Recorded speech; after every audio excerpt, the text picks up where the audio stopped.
গত ক্লাসে আমাদের যেসব বিষয়গুলো নিয়ে ঝামেলা হয়েছিল, মানে আমরা বুঝতে পারি না, তার মধ্যে চেইনেস ছিল এবং উপজা ছিল, এই দুইটা জিনিস আমরা হয়তো বুঝতে পারি না। তো চেইনেস এর একটা সংজ্ঞা আমি এইখানে লিখছি, দেখো, শুরুর বিন্দু থেকে রাস্তার কোনো বিন্দুর দূরত্বকে ওই বিন্দুর চেইনেস বলা হয়। আচ্ছা, এখন শুরুর বিন্দু মানে হচ্ছে রাস্তাটা যেখান থেকে শুরু হয়েছে ওইখান থেকে কোনো বিন্দুর দূরত্বকে ওই বিন্দুর চেইনেজ বলে। আচ্ছা, এখানে নিচে একটা দেখো রাস্তা দেওয়া আছে, একটা মোটামুটি বাঁক সম্পন্ন একটা রাস্তা। এই রাস্তার এখানে দেখো, এখান থেকে ধরলাম আমরা শুরু হয়েছে, এখানে লেখা আছে জিরো, মানে যেখান থেকে শুরু হয়েছে ওই বিন্দুতে আমি জিরো লিখলাম। এরপরে প্রতি 30 মিটার পর পর আমি মার্ক করছি, দেখো 30 মিটার, এখানে 60 metre, 90 metre, 120 metre, 150 metre, 180 metre, এভাবে 30 মিটার পর পর আমি মার্ক করছি। স্যার দেখ, এর জন্য মাউথটা অনাসোর মাউথটা অফ করতে বলেন, না হলে নয়েজ আসতেছে আর কি ওই জায়গা থেকে। সবাই তোমাদের মাইক্রোফোন অফ করো, বারবার বলার জিনিস না এই জিনিসগুলো। আচ্ছা, তো এখন এই যে শুরুর বিন্দু থেকে কোনো বিন্দুর যদি আমরা দূরত্ব নির্ণয় করি এবং ওই দূরত্ব যদি বের করতে পারি, তাহলে ওই বিন্দুর যে দূরত্ব পাবো ওইটাই হয়েছে ওই বিন্দুর চেইনেস। আচ্ছা, তো শুরু হইলো এইখান থেকে এবং এইখানে এই যে আমার মাউস পয়েন্টারটা এখন যেখানে, এই বিন্দুর যদি আমরা চেইনেস বের করতে যাই, তাহলে এখানে দেখা যাচ্ছে যে 270 মানে মিটার বা এরকমের কিছু একটা, 30 মিটার, মিটারই লেখা হয়েছে এখানে মানগুলো, সুতরাং এখানে 200, এই বিন্দুর চেইনেস হবে 270।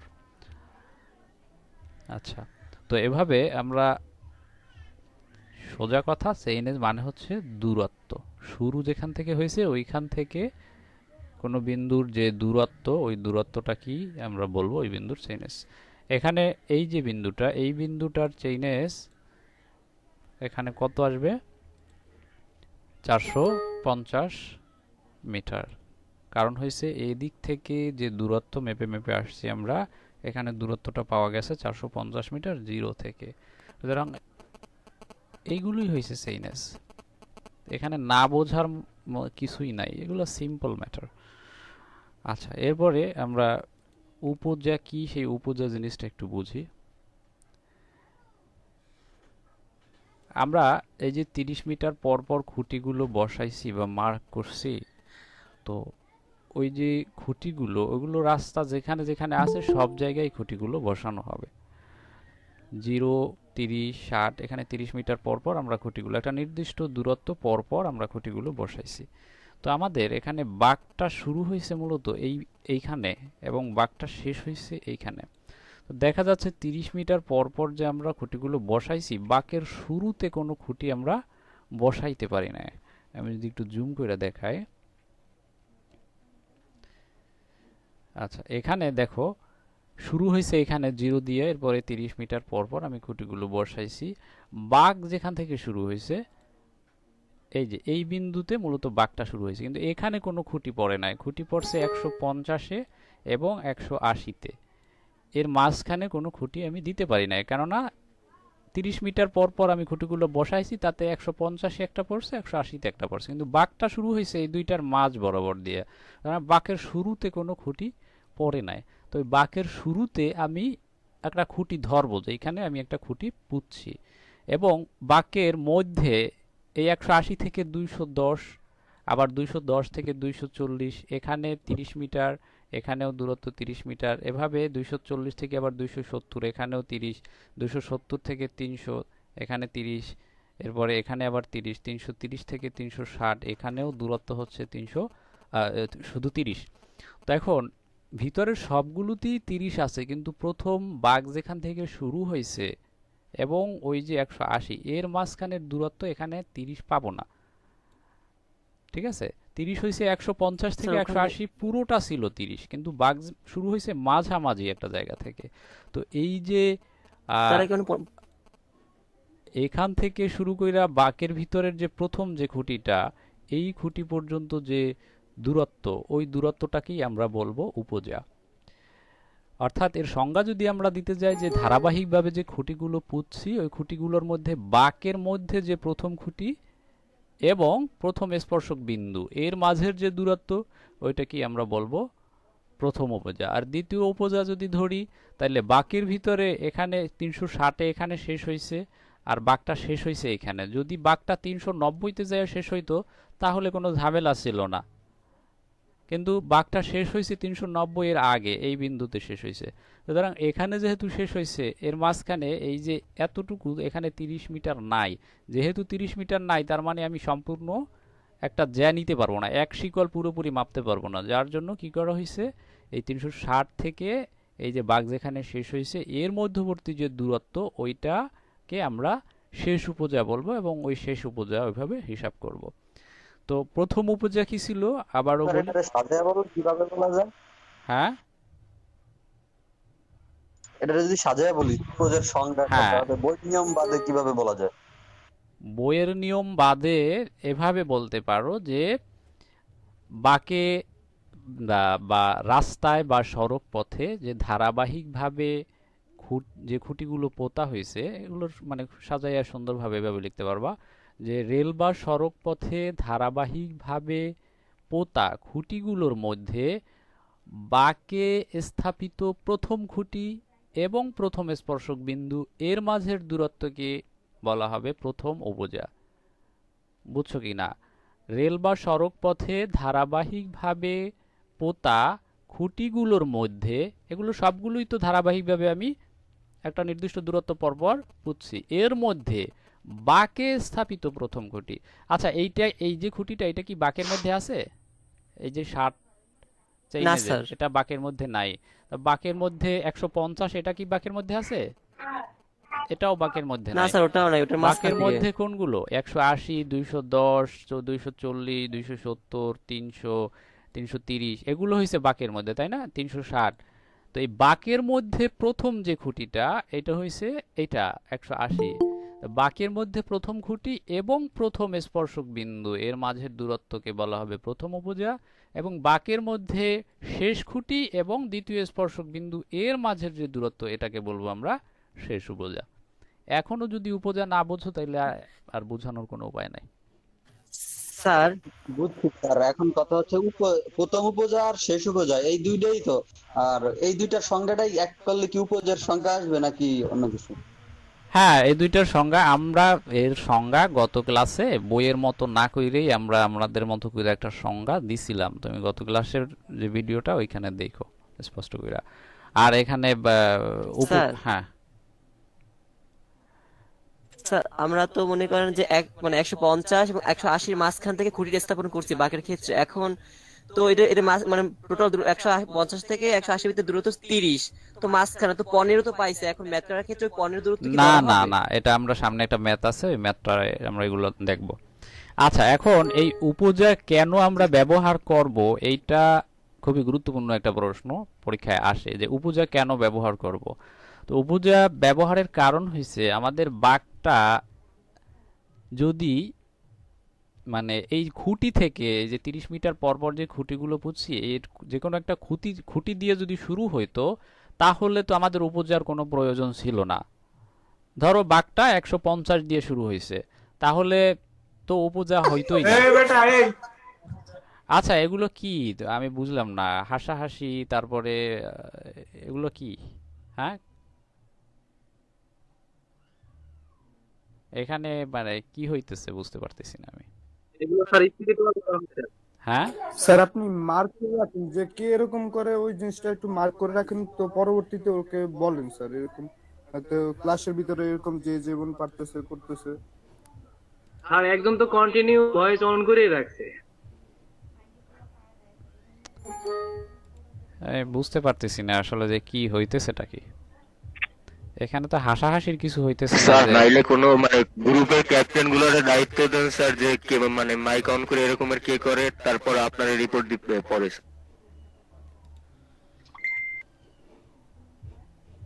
হ্যাঁ, এই ক্যাপ্টেনটা তোমরা একটু দেখো। স্যার মনে হয় এটা সাউন্ড তো কিছুই শোনা যাচ্ছে না স্যার। ফার্স্ট শিফটে আরো তো নাই, অন করা নাই, সেকেন্ড শিফটে সমস্যা। এই ফার্স্ট শিফটে সেকেন্ড শিফটের সিরাজ,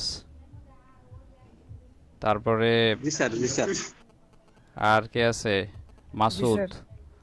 শাকিল, মানে ফয়সাল। জি স্যার। এই দেখো এই বাদরামি করে কে? হ্যাঁ, ঠিক আছে স্যার, দেখতেছি। আচ্ছা, যদি তোমরা মনে করো যে আমাদের অনলাইন ক্লাসের প্রয়োজন নাই, স্যারে যেগুলো পড়াইতেছে এগুলো আমরা পারি বা বুঝি আগে থেকেই, তাহলে অনলাইন ক্লাসে জয়েন করার প্রয়োজন নাই, আমার যেটা মনে হইতেছে। আচ্ছা, তো এখন আমরা উপজা কেন ব্যবহার করব সেটা একটু দেখি। উপজা আমরা আমাদের বাঁকটা এখান থেকে মাঝ বরাবর শুরু হয়েছে, কিন্তু যে কোনো একটা খুঁটি দিয়ে যদি শুরু হইতো তাহলে আমাদের উপজার প্রয়োজন ছিল না। ঠিক আছে, তো যেহেতু বাঁকটা মাঝ বরাবর দিয়েই শুরু হয় এবং খুঁটি দিয়ে শুরু হইতে পারে, একেবারে যদি কাকতালীয়ভাবে মিলে যায় তখন শুরু হয়, কিন্তু ম্যাক্সিমাম ক্ষেত্রেই মানে এই যে খুঁটিগুলো নির্দিষ্ট খুঁটি থেকে এভাবে বাঁক শুরু হয় না বা শেষও হয় না। তো এই জন্য কাকতালীয়ভাবে মিলে গেলে তো উপজার প্রয়োজন নাই, কিন্তু ওই কাকতালীয় ক্ষেত্র ছাড়া অধিকাংশ ক্ষেত্রেই আমাদের বাঁক শুরু হয় ওই দুই খুঁটির মাঝামাঝি কোনো বিন্দু দিয়ে। এই কারণে ওই এরকমের একটা জ্যা ধইরা তারপরে আমাদের ওইটার সাপেক্ষে আমাদের বাঁক স্থাপন করতে হয় এবং হিসাব নিকাশ করতে হয়। এর জন্যই মূলত আমাদের উপজাটা সৃষ্টি হয়। কাকতালীয় ক্ষেত্র ব্যতীত ওই নির্দিষ্ট যে খুঁটি, ওই খুঁটি থেকে আমাদের বাঁক শুরু হয় না বা শেষও হয় না, এই জন্য আমরা উপজা ব্যবহার করি। বইতে যদি পড়ো এখন আশা করি বুঝবা। আচ্ছা, এরপরে আমরা সামনের দিকে আগাই। আমরা একটা ম্যাথ সমাধান করব। আচ্ছা, এখানে একটা ম্যাথ আছে, দেখো। বাঁকের খুঁটি ব্যবধান হচ্ছে 30 মিটার। সাধারণত 30 মিটারই থাকে, দেয়া থাকলে তো 30 মিটার থাকলো, যদি 20 মিটার বা 10 মিটার থাকে তাইলে সেই অনুযায়ী আমরা অঙ্ক করব, সেই সূত্র বসাবো। বাঁকে খুঁটি ব্যবধান 30 মিটার দেওয়া আছে, ছেদকোণ দেওয়া আছে 140 ডিগ্রি। ছেদকোণ দেওয়া আছে 140 ডিগ্রি। আচ্ছা, মানে কি? এই যে আমাদের প্রথম এদিক থেকে যে রাস্তাটা গেছে, এই রাস্তা এবং দ্বিতীয় রাস্তা, এই দুইটা রাস্তা পরস্পরকে 140 ডিগ্রি কোণে ছেদ করছে। আচ্ছা, এরপরে বলা হয়েছে যে ডিগ্রি অফ কার্ভ হচ্ছে 5 ডিগ্রি। ডিগ্রি অফ কার্ভ মানে হয়েছে এই যে 30 মিটার যা বাঁকের মধ্যে 5 ডিগ্রি কোণ উৎপন্ন করবে, এটা হচ্ছে ডিগ্রি অফ কার্ভ। অর্থাৎ ডি এর মান, বড় হাতের ডি এর মান হচ্ছে 5 ডিগ্রি। ছেদ বিন্দুর চেইনেজ হচ্ছে 1609 মিটার। মানে এই যে এই রাস্তা এবং এই পাশের রাস্তা, এই দুইটা রাস্তা এইখানে ছেদ করছে, সুতরাং এইটা ছেদ বিন্দু। এইটা ছিল আমাদের ছেদকোণ 140 ডিগ্রি এবং এই বিন্দুর যে চেইনেজ সেটা হচ্ছে 1609 মিটার। চেইনেজ মানে আমরা বলছিলাম যে শুরুর বিন্দু থেকে দূরত্ব, অর্থাৎ শুরুর বিন্দু যদি এখানে হয়, জিরোতে হয়, তাহলে এই থেকে এই পর্যন্ত দূরত্ব হচ্ছে 1609 মিটার। আচ্ছা, এখন যে বিষয়গুলো আমাদের কাছে জানতে চাইছে সেগুলো হচ্ছে স্পর্শক দৈর্ঘ্য। স্পর্শক দৈর্ঘ্য মানে হচ্ছে এই ছেদ বিন্দু থেকে শুরু করে প্রথম স্পর্শক বিন্দু পর্যন্ত দূরত্ব, এটা কত সেটা বের করতে বলছে। এরপরে বলছে প্রথম স্পর্শক বিন্দুর চেইনেজ, প্রথম উপজার দৈর্ঘ্য, বাঁকের দৈর্ঘ্য, দ্বিতীয় স্পর্শক বিন্দুর চেইনেজ, দ্বিতীয় উপজা, দীর্ঘ যা, ভার্স সাইন, বাঁকের গভীরতা। এই জিনিসগুলো আমরা একে একে বের করব। তো প্রথমেই আমরা যেটা বের করব স্পর্শক দৈর্ঘ্য। আচ্ছা, সবার আগে এই যে সূত্রগুলোর আশ্রয়ে যদি আমরা অঙ্কগুলো করতে যাই, তাহলে সবার আগে আমাদের যে জিনিসগুলো প্রয়োজন সেটা হচ্ছে বাঁকের ব্যাসার্ধটা আগে নির্ণয় করে ফেলবো আমরা। বাঁকের ব্যাসার্ধ আর ইজ ইকুয়াল টু 1719/d। আমরা এই সূত্রটা জানি যদি খুঁটির ব্যবধান 30 মিটার হয়। খুঁটির ব্যবধান 30 মিটার হলে আমরা এই সূত্র ব্যবহার করে আমরা বাঁকের ব্যাসার্ধ বের করব। তো এখানে ডি ছিল হচ্ছে আমাদের 5 ডিগ্রি, ডিগ্রি অফ কার্ভ। আমরা এখানে ব্যাসার্ধ পাইলাম 343.8 মিটার এবং বাঁকের যে ছেদকোণ, সেই ছেদকোণ ছিল 140 ডিগ্রি। তো এখন আমরা ছেদকোণ থেকে প্রতিসরণ কোণ কিভাবে বের করতে পারি? টোটাল প্রতিসরণ কোণ এবং ছেদকোণ এই দুইটার যোগফল 180 ডিগ্রি। তো এখন যদি 180 থেকে আমরা ছেদকোণ মাইনাস করি তাহলে প্রতিসরণ কোণ 40 ডিগ্রি আমরা পেয়ে যাব এবং ছেদ বিন্দুর চেইনেজ আমাদের দেওয়া ছিল 1609 মিটার। আচ্ছা, এবারে আমরা বাঁকের যে কি বলে স্পর্শক দৈর্ঘ্য সেটা নির্ণয়ের সূত্র আমরা জানি যে T is equal to R tan phi by two. এখানে আর আমরা একটু আগে বের করছি 343.8 মিটার এবং ফাই এর মানও আমরা বের করছি 40 ডিগ্রি। তো এখন দুইটা মান বসাই দিলে আমরা দীর্ঘজার দৈর্ঘ্য পাবো, সরি স্পর্শক দৈর্ঘ্য পাবো। তো স্পর্শক দৈর্ঘ্য হচ্ছে 125.13 আমরা হিসাব করে পাইলাম। তো এখন দ্বিতীয়বারে যেটা চাইছে যে প্রথম স্পর্শক বিন্দুর চেইনেস কত সেটা বের করতে বলছে। তো প্রথম স্পর্শক বিন্দুর চেইনেসটা কত হয় আমরা একটু এখানে দেখে আসি। আমরা এই যে ছেদ বিন্দুর যে চেইনেস সেখানে দেয়া ছিল 1609, অর্থাৎ এই বিন্দুর চেইনেস 1609 এবং প্রথম স্পর্শক বিন্দুর চেইনেসটা বের করতে বলছে তারা। তো এখন এইখান থেকে যদি আমরা এইখানে চলে আসি তাহলে কিভাবে আসতে পারি?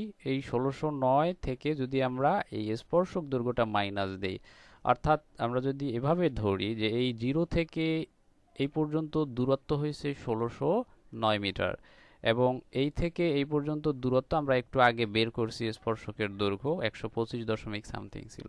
তো এখন এই 1609 থেকে যদি এইটুকু বাদ দেই তাহলে এই বিন্দুর চেইনেজ আমরা পাওয়া যাব, অর্থাৎ এই থেকে এই পর্যন্ত দূরত্ব আমরা পাওয়া যাব। আশা করি বুঝছো। তো এখন 1609 থেকে জাস্ট আমরা স্পর্শকের দৈর্ঘ্যটা মাইনাস করব, তাহলেই আমরা এখানে চলে আসতে পারবো। তো আমরা সেটাই করছি যে প্রথম স্পর্শক বিন্দুর চেইনে 1609 থেকে 125.13 এটা মাইনাস দিয়ে আমরা পাইলাম 1483.87।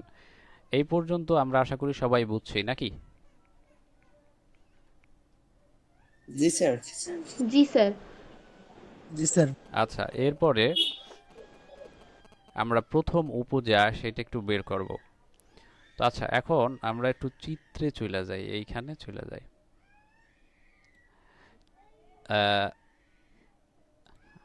আগের চিত্রটা চলে যাই।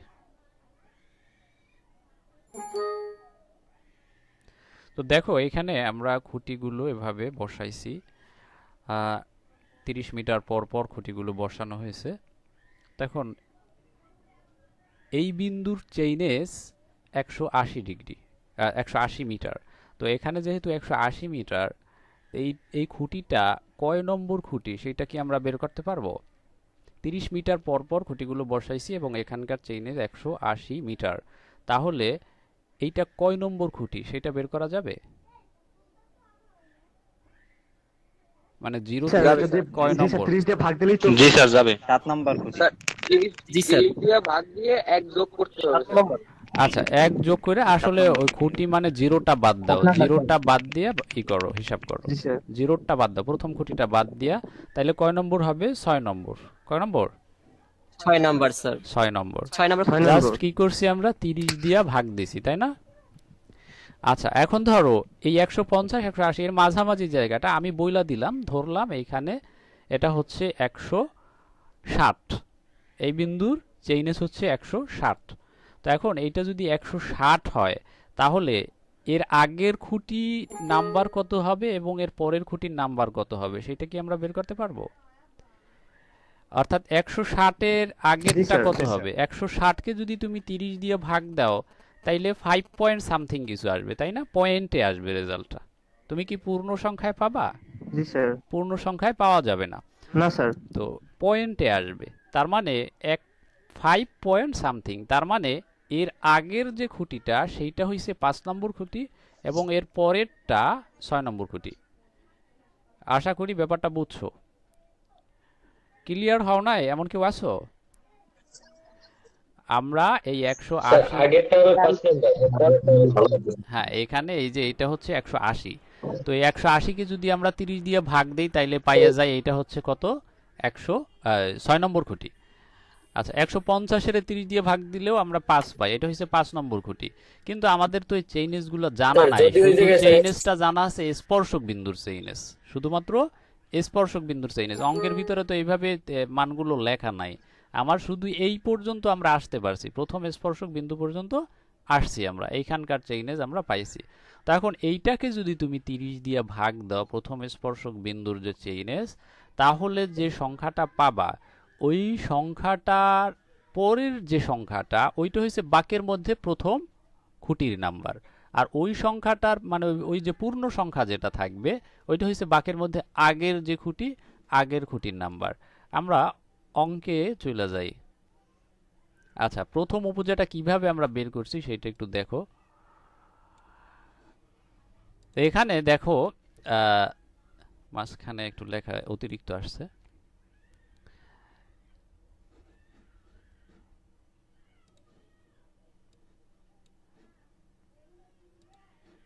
আচ্ছা, এই লাইনটা হবে না আর কি এখানে। তো এখানে দেখা যাচ্ছে যে প্রথম স্পর্শক বিন্দুতে খুঁটি নাম্বার, অর্থাৎ প্রথম স্পর্শক বিন্দুর চেইনে যে আমরা পাইছিলাম 1483.87, এ পর্যন্ত আমরা আগেই করছি। তো প্রথম স্পর্শক বিন্দুতে খুঁটি নম্বর যদি আমরা বের করতে যাই তাহলে 1483.87 কে 30 দিয়ে ভাগ দেব, কেননা আমরা 30 মিটার পর পর খুঁটিগুলো বসাইছি। তাইলে দেখা যায় যে রেজাল্টটা আসছে সেটা হচ্ছে 49.46, এটা পাইলাম আমরা ওই প্রথম স্পর্শক বিন্দুতে খুঁটি নম্বর। কিন্তু যেহেতু দশমিক আছে তার মানে আমরা ধইরা নেব ওখানে আমরা কোনো খুঁটি বসাই নাই, কারণ আমরা তো 30 মিটার পর পরই বসাইছি, মানে 30 মিটার ছাড়া অন্য কোথাও তো আমরা খুঁটিগুলো বসাবো না। সুতরাং এখানে যেহেতু দশমিকে আসছে রেজাল্টটা, তার মানে এখানে আমরা আবার নিচে লিখছি দেখো যে যেহেতু পূর্ণ সংখ্যা নয়, মানে এই যে খুঁটি নম্বরটা পূর্ণ সংখ্যা নয়, সেহেতু স্পর্শক বিন্দুতে কোনো খুঁটি নাই। এই লাইনটা কি বুঝছি আমরা? যেহেতু 30 দিয়ে ভাগ করার পরে যে রেজাল্টটা আসছে ওইটা পূর্ণ সংখ্যা নয়, সেহেতু স্পর্শক বিন্দুতে কোনো খুঁটি নাই। যদি পূর্ণ সংখ্যা হয়েই যাইতো, যদি পূর্ণ সংখ্যা হয়েই যাইতো তাইলে ওই বিন্দুতেই আমাদের খুঁটি ছিল এবং কোনো উপজা আমাদের দেওয়ার প্রয়োজন ছিল না। এই জিনিসটা কিন্তু মাথায় ঢুকাইতে হবে। এখানে দেখো এই বাঘ যদি 180 দিয়ে শুরু হইতো তাইলে আমাদের কোনো উপজা দেওয়ার দরকার ছিল না, অথবা 150 দিয়ে যদি শুরু হইতো তাহলেও আমাদের উপজা দেওয়ার কোনো দরকার ছিল না। যেহেতু 150 180 কোনোটাই শুরু হয় নাই, মাঝামাঝি একটা জায়গা দিয়ে শুরু হয়েছে, সুতরাং এখন উপজার দরকার আছে। 150-এরও 30 দিয়ে ভাগ করলে আমি পূর্ণ সংখ্যা পাইতেছি, 180-রেও ভাগ করলে আমি পূর্ণ সংখ্যা পাবো, এটা 5 এটা 6। কিন্তু এর মাঝখানে যদি 151 হয়, 152 হয় বা এর মাঝে অন্য কোনো সংখ্যা হয়, তাহলে সেইটাকে যদি আমি 30 দিয়ে ভাগ দেই তাহলে আমি পূর্ণ সংখ্যা পাবো না। ঠিক আছে? তো পূর্ণ সংখ্যা না পাইলেই বুঝতে হবে যে সে আসলে এই 30-এর যে গুণিতক, অর্থাৎ এই 150-এও নাই 180-তে, বা 30-এর যে গুণিতক যে সংখ্যাগুলো আছে ওগুলোর কোথাও নাই। ঠিক আছে? এজন্য পূর্ণ সংখ্যা আছে কিনা এইটা আগে আমাদের দেখতে হবে। এই বিন্দুর যে স্পর্শক বিন্দুর চেইনে সেইটাকে 30 দিয়ে ভাগ দিলে যদি মিলে যায়, অর্থাৎ কোনো ভাগশেষ যদি না থাকে, ভাগশেষ না থাকা মানেই সে পূর্ণ সংখ্যায় আমরা রেজাল্টটা পাবো। যদি মিলে যায় তাহলে বুঝবো সে আমাদের যে 30 মিটার পরপর খুঁটিগুলো বসাইছি ওই খুঁটি দিয়েই বাঘটা শুরু হয়েছে। যেহেতু মিলে যায় না, দশমিকে রেজাল্টটা পাবো আমরা, সুতরাং বুঝতে হবে যে ভাগশেষ আছে, আর ভাগশেষ থাকা মানে আমাদের এই স্পর্শক বিন্দুতে খুঁটিটা পড়ে নাই, খুঁটিটা হয় আগে পড়ছে অথবা পরে পড়ছে। তো এই জন্য আমরা 30 দিয়ে আগে ভাগ দেব, 30 দিয়ে ভাগ দিয়ে দেখবো আসলে সে রেজাল্টটা পূর্ণ সংখ্যায় আছে কিনা। যদি পূর্ণ সংখ্যায় থাকে তাহলে আমাদের উপজা নাই, উপজা বের করারই প্রয়োজন নাই। যেহেতু পূর্ণ সংখ্যা নয় তার মানে স্পর্শক বিন্দুতে কোনো খুঁটি পড়ে নাই। তো এখন এখানের যে রেজাল্ট আসছে সেটা হচ্ছে 49.46, তার মানে এই 49 নাম্বার খুঁটি যেটা আছে সেইটা হচ্ছে স্পর্শক বিন্দুর আগের খুঁটি, আর স্পর্শক বিন্দুর পরের খুঁটিটা হবে ঠিক 50 নম্বর খুঁটি। এই 49 নম্বর খুঁটি এটা হচ্ছে স্পর্শক বিন্দুর পূর্বের যে সরল অংশ আছে ওইটার শেষ খুঁটি, এবং 50 নম্বর খুঁটি হচ্ছে স্পর্শক বিন্দুর পরের খুঁটি, আর স্পর্শক বিন্দুর পরের খুঁটিটাই হচ্ছে বাঁকের মধ্যের প্রথম খুঁটি। এইটুকু বুঝছো কিনা?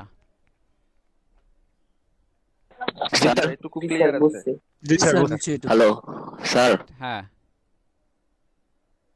স্যার এইখানে তো এই যে আমরা পাইলাম না 39 নম্বর 49 নম্বর খুঁটি এবং 50 নম্বর খুঁটি, চিত্রে তো ওইটা আছে 5 নম্বর আর 6 নম্বর খুঁটি, মানে এটা বুঝলাম না। আচ্ছা, চিত্রটা আমি কম্বিনেশন। হ্যাঁ চিত্রটার সাথে আমি মিলে অঙ্কটা করে, ওই চিত্রটা আগের চিত্র, ঠিক আছে, ওইটা আমি উপজা বোঝানোর জন্য ওই চিত্রটা আঁকছিলাম, কিন্তু এখানে আমার অঙ্কের জন্য আমি আলাদা কোনো চিত্রের আশ্রয় নেই না, আমি জাস্ট বোঝানোর জন্য ওইখানে গেছি যে ওইখানে আগেরটা 5 নম্বর, পরেরটা 6 নম্বর, তাহলে মাঝখানের যে ইটা ওটা পূর্ণ সংখ্যায় আমরা পাবো না।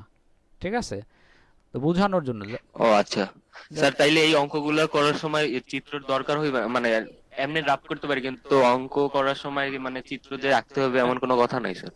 না, এমন কোনো মানে কথা নাই, প্রত্যেকটা তবে তুমি অঙ্কে করার ক্ষেত্রে চিত্র আঁকতে পারো তোমার সুবিধা মতো। আচ্ছা, আচ্ছা স্যার, আচ্ছা আমি যেটা বলতে চাইছি যে বোঝো না এমন কেউ আসো, মানে সবাই যে বুঝতে পারবে এই রকমের না ব্যাপারটা, কিন্তু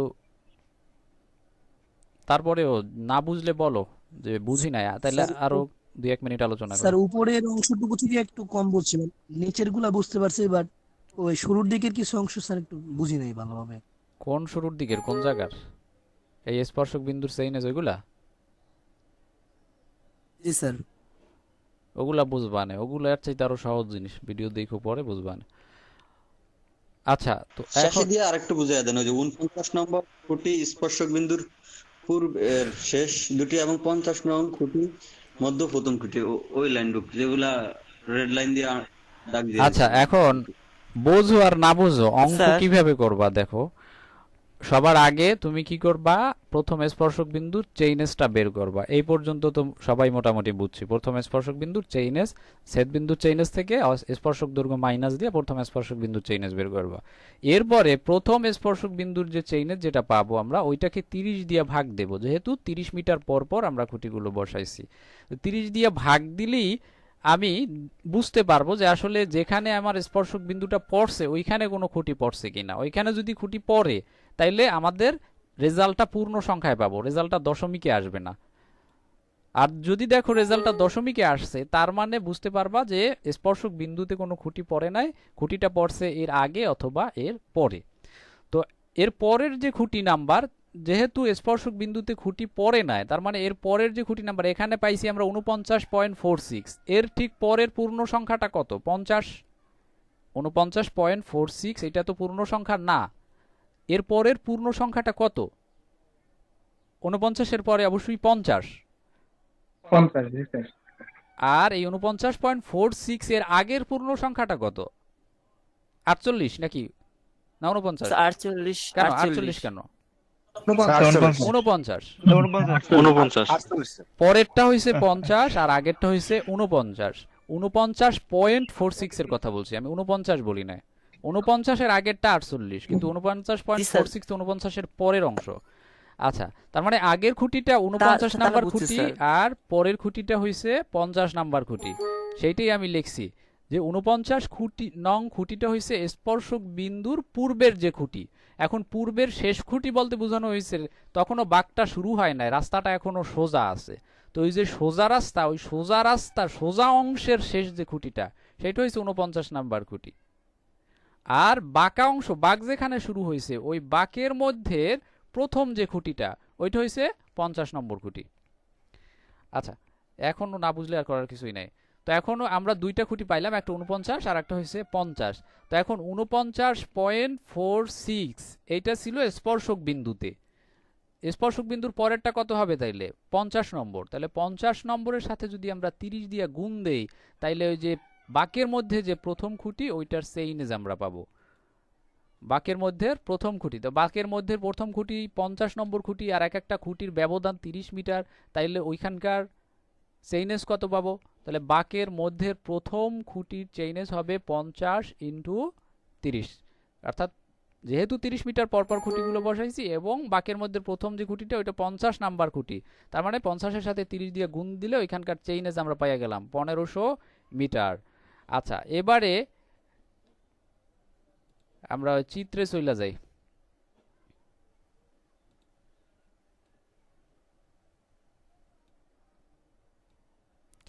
এই চিত্র দিয়েই যদি বুঝি, আচ্ছা এখানে ধরো এই বিন্দুর চেইনেজ হয়েছে কত? 1483, তাই না?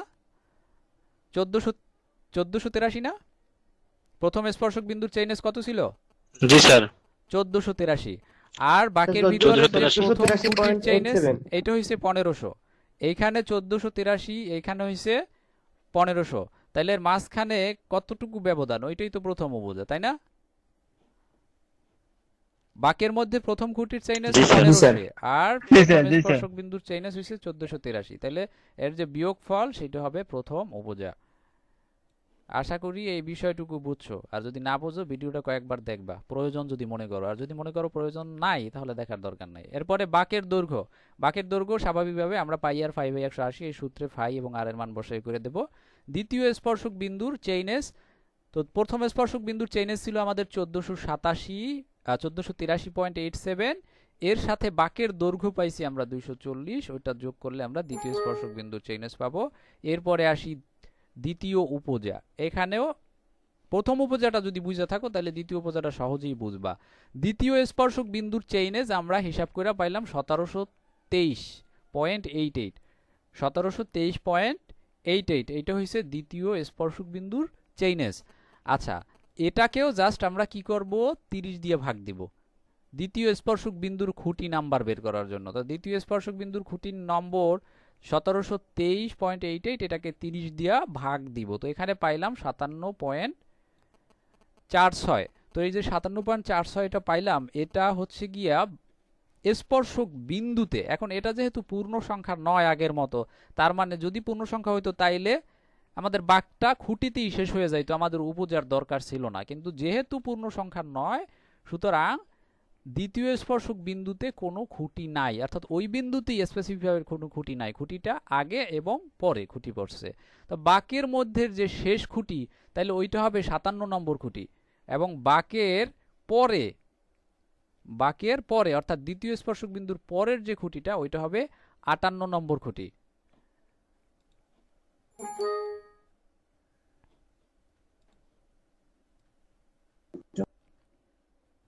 আচ্ছা, এখানে এই যে চিত্রটা, এখানে দেখ, এই বিন্দুর চেইনেস পাইছি আমরা 1723, তাই না? দ্বিতীয় স্পর্শক বিন্দুর চেইনেস কত পাইছি? 1723। আচ্ছা, তো এখানকার এই যে এটা পাইলাম 1723, এটাকে যদি আমরা এইভাবে 30 মিটার দিয়ে ভাগ দেই, তাহলে 30 মিটার দিয়ে ভাগ দিলে আমরা পাইছিলাম 57 পয়েন্ট সামথিং, নাকি? আচ্ছা, তার মানে এই বিন্দুর যে খুঁটিটা, এই খুঁটিটা 57 পয়েন্ট, ওই পয়েন্টের মানে পয়েন্টে আসছে, পূর্ণ সংখ্যায় আসে নাই। তার মানে পূর্ণ সংখ্যার খুঁটিগুলো কোথায় আছে? এর আগে আছে এবং এর পরে আছে। আচ্ছা, ধরলাম এইটা হইছে পূর্ণ সংখ্যার যে পয়েন্টের যে খুঁটিটা আগেরটা।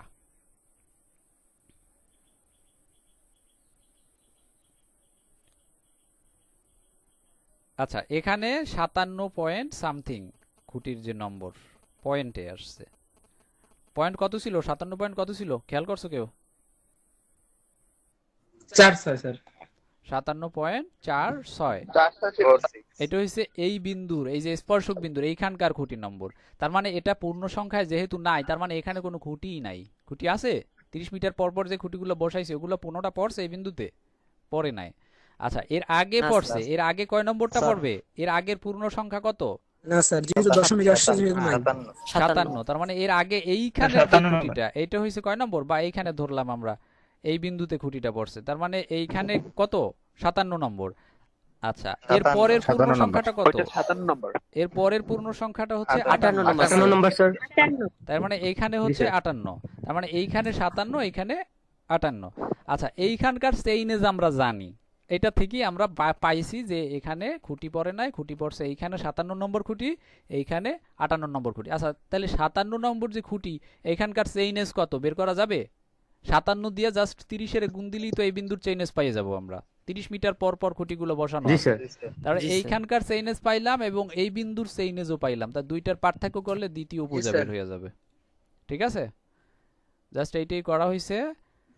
দেখো, বা যেহেতু পূর্ণ সংখ্যা নয়, সুতরাং বাকের মধ্যে শেষ খুঁটি হয়েছে 57 নম্বর খুঁটি এবং দ্বিতীয় স্পর্শক বিন্দুর পরের খুঁটি হয়েছে 58 নম্বর খুঁটি। সুতরাং বাকের মধ্যে শেষ খুঁটির যে চেইনেজ 57 × 30 আমরা পাইলাম 1710। তো যেহেতু দ্বিতীয় স্পর্শক বিন্দুর চেইনেজ 1723.88, ওইটা থেকে আমরা 1710 মাইনাস করলে আমরা বাকের দ্বিতীয় উপজা পাবো। দ্বিতীয় উপজা পাইলাম 13.88।